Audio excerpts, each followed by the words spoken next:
तत्कालीन मुख्यमंत्री जो रहा, एक अपराधी को, एक बड़े अपराधी को संरक्षण देने के लिए एक अधिकारी के पीछे किस प्रकार से पड़ के उसको प्रताड़ित किया। लेकिन कहते हैं कि सत्य की जीत सुनिश्चित होती है। मुख्तार अंसारी को लगा कि अब तो मैं बुरी तरह फंस गया हूँ, तो इनको बचाने के लिए फिर मुलायम सिंह किसी भी हद तक जाने को तैयार हो गए। अब मुख्तार जैसे माफिया लोग सरकार को चला रहे हैं कि एक अदना सा अधिकारी डिसाइड करेगा सरकार कैसे चलेगी। इसीलिए मुख्तार परेशान था कि लाइट मशीन गन किसी तरह मुझे मिलनी चाहिए, क्योंकि कृष्णानंद राय की स्कॉर्पियो राइफल के अगेंस्ट में बुलेट प्रूफ थी। इन्हीं का आदमी गनर के रूप में रहता और तुम्हारा क्रॉस फायरिंग में तुम्हें मार देता। नमस्कार, मैं विनय सिंह और आप देख रहे हैं नया लुक। जैसा कि आपको पता ही है कि हमारा नया लुक एक विशेष कार्यक्रम लगता है, व्यक्ति विशेष, जिसमें हम तमाम प्रकार के व्यक्तियों से बातचीत करते हैं। नेता, राजनेता, आम जनता और उनकी परेशानियों के विषय में भी बातचीत करते हैं। आज हम जिनसे बातचीत करने जा रहे हैं, शैलेंद्र सिंह जी, वो किसी परिचय के मोहताज नहीं हैं। जी हाँ, आपको पता ही होगा, शैलेंद्र सिंह जी पूर्व ASP रहे हैं और साथ ही साथ STF के यूनिट हेड भी रहे हैं। 2004 में मुख्तार अंसारी के खिलाफ पोटा लगाने पर मुलायम सरकार द्वारा इनको इतना विवश किया गया कि इन्हें अपनी नौकरी से इस्तीफ़ा देना पड़ा था और इन पे कई सारे केस भी थोप दिए गए थे। उन सब केसों पर योगी सरकार ने एक्शन लेते हुए वह सब केस वापस करवाए हैं और कहीं ना कहीं शैलेंद्र सिंह जी की विजय हुई है। इसी मुद्दे पर आज शैलेंद्र सिंह जी से खास बातचीत करेंगे। शैलेंद्र सिंह जी, सबसे पहले तो आपका नया लुक में स्वागत है। सर, सबसे पहले आपसे जानना चाहते हैं, चूँकि लगभग 17 साल पुरानी लड़ाई में आपको सत्य की विजय प्राप्त हुई है, इस पर आप क्या कहना चाहेंगे? नहीं, बात सही है, काफ़ी देर से मुझे न्याय मिला, लेकिन आज मैं और मेरा परिवार माननीय योगी जी का इस बात के लिए हृदय से धन्यवाद करते हैं कि इन्होंने जैसे ही सरकार बनी और अपना पुराना वादा, क्योंकि मैं जब अरेस्ट हुआ था मुलायम सिंह, इन लोगों ने, सब लोगों ने मुझे जेल भेजा था, तो इन लोगों, योगी जी ने मेरे परिवार को सांत्वना दिया था और कहा था कि कभी हम लोग अगर सत्ता में आए तो न्याय करेंगे, और आज वो उन्होंने किया। तो सबसे बड़ी बात कि जो मुकदमे की वजह से मेरा आर्म्स लाइसेंस या पासपोर्ट या अन्य जो सरकारी सहायता मिल सकती थी वो नहीं मिलती थी। वेरिफिकेशन रुक जाता था पुलिस में कि इन पे मुकदमा है, क्रिमिनल है ये, तो उससे मुझे राहत मिली है और मैं और मेरा परिवार आज बहुत राहत की सांस महसूस कर रहे हैं। सर, 2004 में जब आपने मुख्तार पे पोटा लगाया था, तो ऐसा क्या कारण था, क्या ऐसी परिस्थिति आई कि मुलायम सिंह को, जो कि उस समय सत्ता में थे, उनको एक माफिया के खिलाफ जो है अपने ही पुलिस विभाग के एक अधिकारी पे इतना दबाव बनाना पड़ा कि उसे अपना सस्पेंशन लेना पड़ा? आपको याद होगा 2003 में मुलायम सिंह की सरकार बसपा गवर्नमेंट तोड़ के बनी थी। जी सर। अल्पमत की सरकार थी और मुख्तार जैसे लोग उनके सरकार के, मतलब समझ लीजिए कि नुमाइंदे, हाँ, नुमाइंदे क्या थे, उनको संचालित भी कर रहे थे और बचा भी रहे थे। तमाम विधायक जुटा के खरीद फरोख्त करके लाते थे, तो उनके संकट मोचक बने हुए थे जी। तो ऐसी स्थिति में जब मैंने लाइट मशीन गन पकड़ा, जो मुख्तार 1 करोड़ में ख़रीदना चाह रहे थे, शासन के परमिशन से सब मैंने रिकॉर्डिंग की थी, इनके वॉइस की थी जी। और वहाँ उस समय पोटा एग्जिस्ट करता था। पोटा जब लग गया और ये दोषी हो गए तो इनको बचने की कोई राह नहीं दिखाई दी। जब तक इनको पता था कि पोटा नहीं है तब तक तो परेशानी नहीं थी, क्योंकि रात में मैंने पकड़ा तो सवेरे सब लोग बधाई देते रहे, शासन प्रशासन सभी लोग। लेकिन जैसे पता चला इसमें तो पोटा लगा है, क्योंकि पोटा में बात करने वाला भी दोषी हो जाता है। मुख्तार सोच रहे थे सिंपल आर्म्स एक्ट का है जिसमें हम दोषी नहीं हैं, जिसके पास रिकवरी हुई वो दोषी है, भले इनका गुरगार था जी। लेकिन ये सोच रहे थे मैं तो बच गया, रिकवरी मेरे पास नहीं हुई है, लेकिन पोटा में बात करने वाला भी दोषी होता है। तो ऐसे में मुख्तार अंसारी को लगा कि अब तो मैं बुरी तरह फंस गया हूँ, तो इनको बचाने के लिए फिर मुलायम सिंह किसी भी हद तक जाने को तैयार हो गए। जब मुझको लोगों ने कहा कि नहीं, आप वापस ले लीजिए मुकदमे या इनका नाम मत लीजिए, तो मैंने अपने वरिष्ठ अधिकारियों से कहा कि ये संभव नहीं है। जो FIR मैंने लिखाई है पूरा मीडिया में है, सब जगह, और कोई भी पुलिस का अधिकारी अपनी FIR न फाड़ सकता है न हटा सकता है। तो ऐसी दशा में ये संभव ही नहीं है। आप लोग भी पुलिस अधिकारी, आप लोग जानते होंगे, तो सहमत थे लोग कि हाँ नहीं हो सकता। फिर उन्होंने कहा कि ठीक है, इन्वेस्टिगेशन दूसरा आयोग करेगा, आप उसमें नाम मत लीजिए मुख्तार अंसारी का। तो हमने कहा FIR में वादी के रूप में मैंने उसका नाम शुरू में ही लिखाया है और पूरे उसी के इर्द गिर्द पूरा ये प्रकरण है, तो उसका नाम कैसे नहीं लूँगा। हमने कहा ये मुझसे संभव नहीं है। तो ऐसी दशा में फिर रातों रात IG का, DIG का, SSP सबका ट्रांसफ़र किया गया हमारी यूनिट बनारस में जो खोली गई थी एसटीएफ की, उसको क्लोज़ कर दिया गया और हमें वो लखनऊ अटैच कर लिया गया। ये बात है 24/25 जनवरी को हमने पकड़ा था, या 25/26 थी शायद। और यहाँ पे आने के बाद लगातार हम पे दबाव बनाया जाता रहा कि आप समझते नहीं है, मुख्तार अंसारी माफिया है, सरकार उसके साथ खड़ी है, आप ऐसे में नौकरी नहीं कर पाएंगे, आप परिवार को आपके कुछ हो जाएगा, आप पे हो सकता खतरा जान का, तमाम बातें करते रहे लोग। इवन हमारे जो मातहत अधिकारी थे उनको परेशान करने लगे लोग कि आप लोग बयान बदलो, ये है। तो मुझे लगा कि ऐसी दशा में जब हमारे मातहतों पे आँच आने लगी तो मुझे लगा कि मुझे बाहर चले जाना चाहिए, कम से कम मेरे जाने से सब लोग सुरक्षित हो जाएंगे। और मैंने फिर रिज़ाइन कर दिया। रिज़ाइन के बाद भी आपको याद होगा मैंने अपने रिजग्नेशन में लिखा कि आज के डेट में राजनीति का इतना अपराधीकरण हो गया है कि अब मुख्तार जैसे माफिया लोग सरकार को चला रहे हैं। पहले होता था कि इन लोग थोड़ा बहुत हस्तक्षेप होता था, जिताते थे, उतने तक रहते थे, लेकिन अब ये सरकार संचालित कर रहे हैं। जो नाम के मंत्री और मुख्यमंत्री बैठे हैं तो मुहर लगा रहे हैं जी। तो ये बड़ी पीड़ा थी मेरी कि हम जैसे ईमानदार लोग किस तरह से नौकरी करें। तो ऐसी स्थिति में मैं नौकरी नहीं कर सकता, मैंने त्यागपत्र दिया। दूसरे दिन आपको मालूम है विधानसभा उस समय चल रही थी, पूरा हंगामा मच गया, विधानसभा स्थगित हो गई। मुलायम सिंह इटावा या कहीं थे, उनको भाग के आना पड़ा। सदन में जब ये पहुँचे तो इन्होंने बड़े घमंड में बयान दिया कि एक अदना सा अधिकारी डिसाइड करेगा सरकार कैसे चलेगी, सरकार हम लोग चलाएंगे, ये क्या कर लेगा मामूली सा डिप्टी एसपी या पुलिस अधिकारी। और सदन के अंदर भी बोला, सदन में बाहर बोला, मुलायम सिंह का ही बयान था, पूरे मीडिया में आया। और फिर उसके बाद इन लोगों ने जो किया वो पब्लिक ने देखा। और इन्होंने एक चीज़ बोला इसमें ये भी, अरे ये तो हाईलाइट होने के लिए कर रहा है, इसको विपक्षी लोग चढ़ाए हैं और सोच रहा है हीरो बनना चाहता है, इसीलिए कंडीशनल इस्तीफा भेजा इसने, ये स्वीकार नहीं होगा। तो जब मुझे ये सब बातें पता चली, लोग मुझसे कहे कि भाई आप इस्तीफ़ा दे रहे हैं कि ये मुलायम सिंह आप पर आरोप लगा रहे हैं कि आप केवल चर्चा में आने के लिए सब किए हैं। तो मेरा उद्देश्य तो अब इन लोग के साथ काम करने का था नहीं, मन भी खिन्न हो चुका था। तो मैंने फिर एक दूसरा रिजिग्नेशन 23 फरवरी को भेजा, जो 10 मार्च को एक्सेप्ट हो गया और अंततः मैं सर्विस से बाहर हो गया। इतने बड़े नेता जिनकी ये सोच है कि एक अदना सा अधिकारी वो हमारी सरकार नहीं चलाएगा, वो माफियाओं को गिरफ्तार नहीं करेगा। खैर सर, एक और सवाल है, चूँकि लाइट मशीन गन थी जब आप लोग जो हैं वॉइस रिकॉर्ड वगैरह कर रहे थे जो हैं, और उसमें तो कई राउंड फायरिंग एक साथ होती हैं। वैसे में आप और आपकी टीम के लोग जब धर दबोचने के लिए गए थे तो आपको ये मन में किसी प्रकार का डर या सिकन नहीं था कि क्या होगा क्या नहीं होगा, और उच्च अधिकारियों के इस पर क्या रिएक्शन थे?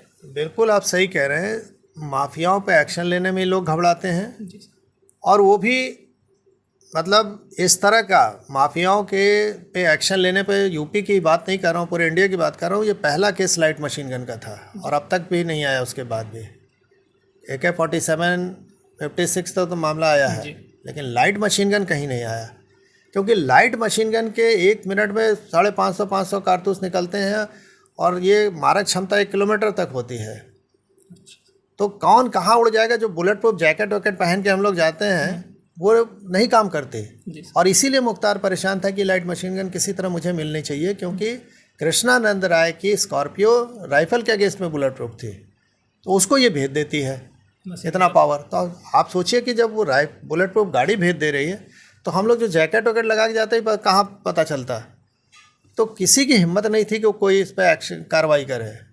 हमको चुन के लगाया गया था कि आप जाइए, और मैं अपने उस समय जो टीम के हमारे मातहत थे, मैं सबको धन्यवाद देता हूं और उनके हौसले को दाद देता हूं कि इन लोगों ने मेरे साथ गए। लिमिटेड गिने चुने लोग हम लोग थे, 5-7 लोग, और हम लोगों ने अरेस्ट करके ये सब दिया। तो खौफ तो रहता ही है सबको, लेकिन फिर भी एक कर्तव्य के पद पे हम लोग चले हैं, पुलिस में आए हैं, तो हम लोग ये सब नहीं सोचते कि क्या होगा। जैसे अब आर्मी आप देखते हैं बॉर्डर पे लड़ती है, सबको मालूम है कि वहाँ क्या होता है बॉर्डर पे, और फिर भी हमारे देश के जवान वहाँ पर जाते हैं और सीना खोल के लड़ते हैं और भारत माता की रक्षा करते हैं। तो हम लोग तो बहुत इस तरह के केसेस बहुत कम ऐसे मिलते हैं। तो ये हुआ कि नहीं, हौसला हमारी टीम ने रखा और हम नेतृत्व कर रहे थे और हम लोगों ने हौसले के साथ जाके उनको पकड़ा। सर, जब आप युवा थे, जब आपने लगभग अपने करियर की शुरुआत ही की थी और आपके हौसले भी बुलंद थे और आपने पता है नहीं इस तरीके के कितने केसेस सॉल्व किए होंगे, लेकिन उस समय मुख्तार का केस, मुख्तार पर पोटा लगाना एक ऐसा केस आया शैलेंद्र जी की ज़िंदगी में जिसने पूरी ज़िंदगी बदल दी। पता नहीं जो है परिवार का भरण पोषण उस दौरान कैसे हुआ होगा, कैसे क्या हुआ होगा। और सर लेकिन मैं ये चीज़ भी एक, चूँकि हमारे नहीं दर्शकों के भी दिमाग में ये चीज़ कौन रही है कि अगर कोई अधिकारी इस तरीके से अपना फ़र्ज़ निभाने से, राजनेता या नेतागण ही या मुख्यमंत्री ही किसी को इस तरीके से दबाव बना के जो है अगर उसकी नौकरी से इस्तीफ़ा दिलवाएगा, तो जो है आपको जो भी अपना आइडल मानते होंगे, आप जैसे अधिकारियों को जो भी अपना आइडल मानते होंगे, वो निष्पक्ष कार्रवाई किसी के खिलाफ कैसे कर सकते हैं? बिल्कुल आपने सही कहा। मेरे खिलाफ जब एक्शन हो रहा था तो मुलायम और उनके जो ये मुख्तार थे सहयोगी, इन लोगों ने ये तय किया था कि शैलेंद्र का वो हश्र किया जाएगा कि दूसरा कोई शैलेंद्र बनने की हिम्मत न करे। अच्छा। इसीलिए इन लोगों ने मैं जब रिज़ाइन किया तो रिज़ाइन करने के बाद मामला बहुत तूल पकड़ा। एक बड़े वरिष्ठ अधिकारी ने बुलाया मुझे, कहा शैलेंद्र तुमने लीड ले लिया। तो हमने कहा सर मैं समझा नहीं। क्या तुमने अब रिज़ाइन करके अपनी तुम्हारी जान एक तरह से बच गई। हमने कहा फिर भी मैं नहीं समझा सर, क्या आप कहना चाह रहे हैं। क्या इन लोगों की प्लानिंग थी कि तुम्हारा ट्रांसफ़र कहीं बॉर्डर पुलिस में करा के और तुम्हारा इन्हीं का आदमी गनर के रूप में रहता और तुम्हारा क्रॉस फायरिंग में तुम्हें मार देता। आपको याद होगा बाद में इस तरह की घटना अजीत सिंह एमएलसी के साथ हुई थी।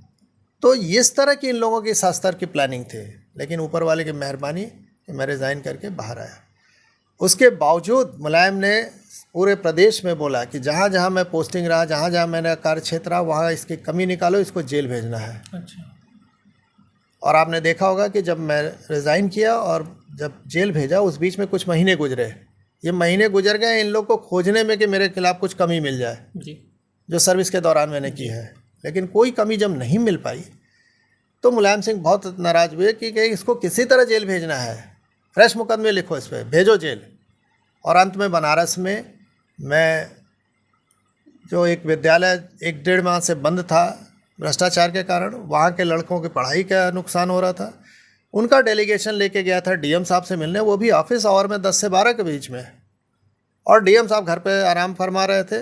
मैंने कहा कि भाई आप आइए, बात करिए। हम लोग बैठे हैं ऑफिस में और सिंपल ऑफिस में बैठ के इंतज़ार कर रहे थे। उसी पर मुकदमा लिखा गया कि शैलेंद्र सिंह ने और उनके लोगों ने पूरा डीएम ऑफिस कब्जा कर लिया। जी। तो आप सोच सकते हैं कि इन लोग किस स्तर पे तैयार थे जब उनको जेल भेजना था। मुकदमा लिखने के बावजूद इन लोग 2 दिन मेरा अरेस्ट नहीं किए, इंतज़ार करते रहे कि शनिवार को इसको अरेस्ट करें जिससे बेल ना हो। और शनिवार को शाम को अरेस्ट करके सीजीएम कोर्ट में ले गए, वहाँ से बेल खारिज हुई। मुझे जेल में वज्रवाहन में भर के रवाना किया गया जेल में के लिए। लेकिन आप देखिए लोगों का प्यार, स्नेह कि माननीय अधिवक्तागण वहाँ के खड़े हो गए, वकील साहबान, और सीजीएम साहब से उन्होंने कहा कि किस अधिकारी की बेल आपने खारिज की है। जबकि ऐसा होता है कि लोअर कोर्ट खारिज करता है तो सेशन कोर्ट से बेल होती है, उस कोर्ट से नहीं होती। लेकिन उस दिन उसी कोर्ट से फिर मेरी बेल हुई।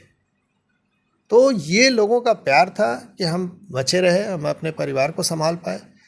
लेकिन इन लोगों ने कोई कोर कसर नहीं छोड़ी थी कि हमको बेइज्जत करें। एक मैसेज दें सभी अधिकारियों में, लोगों में, पब्लिक में भी कि शैलेंद्र की तरह कोई हिम्मत न करे, कोई हमारे अपने आदमियों से न टकराए, चाहे वो इनके आदमी मुख्तार जैसे ही माफिया हों। आप मुख्तार किसको परेशान करते हैं? पब्लिक को ही तो परेशान करते हैं, किसका हक मारते हैं। तो ये एक मैसेज दिया गया। रही बात भरण पोषण की, तो स्वाभाविक है कि परिवार का भरण पोषण बड़ा मुश्किल होता है। सरकारी आवास मुझे खाली करना था और सरकारी आवास खाली करने के बाद मुझे प्राइवेट कहीं मतलब किराए का मकान नहीं मिल रहा था। जहाँ मैं जाऊँ लोग मना कर देते थे। एक जगह सामान रखा, मुझे 4 दिन में खाली करना पड़ा, दूसरे दिन कि भाई साहब वो धमकी मिल रही, खाली कर दीजिए। अंत में मैं अपने एक रिश्तेदार के यहाँ आधा बना हुआ मकान में 1-1.5 साल रहा मैं। तो किस स्तर पे इन लोग जाके परेशान करते हैं आप खुद अंदाज लगा सकते हैं। प्राइवेट कंपनी में कहीं नौकरी के लिए भाई परिवार चलाना है, अप्लाई करूँ तो वहाँ धमकी मिलती थी कि इनको हटा दीजिए, रखिए मत। तो हर तरह से इन लोगों ने प्रताड़ित करने की कोशिश की। लेकिन ऊपर वाले की मेहरबानी से आज मैं सकुशल आप लोग के बीच में बैठा हूँ। माननीय योगी आदित्यनाथ जी का हृदय से धन्यवाद देता हूँ।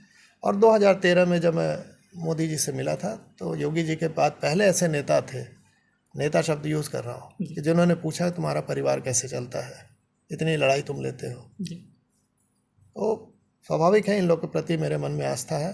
जी बिल्कुल रहे। और ये मैं पब्लिक से भी कहना चाहता हूँ आपके माध्यम से कि सरकार हम लोग चुनते हैं लोकतंत्र में, तो कम से कम इस तरह की सरकारों को हम लोग बेनकाब करें, इनको इनकी जहाँ जगह है वहाँ जगह दिखाएं और ये माफियाओं को कम से कम हराना शुरू करें, जिससे एक संदेश जाए कि गलत लोग को राजनीति में बर्दाश्त पब्लिक नहीं करेगी। तो जब वो हारने लगेंगे तो पार्टी टिकट देना भी बंद कर देंगे। तो ये मेरा अनुरोध है आप लोग के माध्यम से जनता से। सर, चूँकि समय का आपके पास अभाव है तो एक अंतिम प्रश्न आपसे ज़रूर पूछेंगे। सर, चूँकि जो है ये लोग तो कहते हैं, विपक्षी कहते हैं कि योगी सरकार जो है अपराधियों को जो है ख़त्म करने में फेल है, जबकि आंकड़े ये बताते हैं कि जब से योगी सरकार आई है लगभग 170 बड़े अपराधियों का उन्होंने खात्मा किया है और अपराधी थर थर इससे कांपते हैं। तो इसके विषय में आप क्या कहना चाहेंगे? देखिए, विपक्ष का काम है उल्टा सीधा आरोप लगाना है। आज मैं पूछना चाहता हूँ जो भी विपक्ष है यहाँ पे, आज अगर इनके ये कर्म न होते तो जनता इनको क्यों पीछे बैठाई होती है। और रही बात कि आदमी जब सत्ता से हट भी गया तो अगर वो अपनी गलतियों से सीख नहीं ले रहा है तो जनता फिर जवाब देगी आने वाले समय में। अब तो ज़्यादा समय भी नहीं, अगले साल ही समय है चुनाव का। तो जनता क्या महसूस कर रही है ये बहुत महत्वपूर्ण है। जिस मुख्तार या इनके जैसे लोगों पे किसी भी सरकार में कार्रवाई नहीं है। आप तो देखें, ये सपा में भी चलते थे, बसपा भी ज्वाइन करते थे। जी बिल्कुल। तो जिस लोगों के खिलाफ कभी कोई कार्रवाई नहीं हुई, अगर उनके खिलाफ कार्रवाई इस सरकार में हो रही तो जनता तो खुश है। विपक्ष स्वाभाविक है दुखी होगा, तो उन लोग अनर्गल आरोप लगाएंगे। लेकिन मैं तो उनसे भी अपील करना चाहता हूँ, आप आरोप न लगा के अपना दामन साफ करिए, जनता आपके बारे में सोचेगी। लेकिन आप केवल अपना कमी न सही करेंगे और दूसरे पर आरोप लगाएंगे तो आपको जनता खारिज कर देगी। शैलेंद्र सिंह जी, हमसे खास बातचीत करने के लिए बहुत बहुत धन्यवाद। बहुत बहुत धन्यवाद आपका। तो ये थे शैलेंद्र सिंह जी, और आपने देखा कि किस प्रकार से एक बड़ा नेता, तत्कालीन मुख्यमंत्री जो रहा, एक अपराधी को, एक बड़े अपराधी को संरक्षण देने के लिए एक अधिकारी के पीछे किस प्रकार से पड़ के उसको प्रताड़ित किया। लेकिन कहते हैं कि सत्य की जीत सुनिश्चित होती है, देर भले ही हो। उसी प्रकार से शैलेंद्र सिंह जी को लगभग 17 सालों बाद जीत जरूर मिली। आगे भी हम आपके साथ बने रहेंगे, तब तक आप देखते रहिए नया लुक।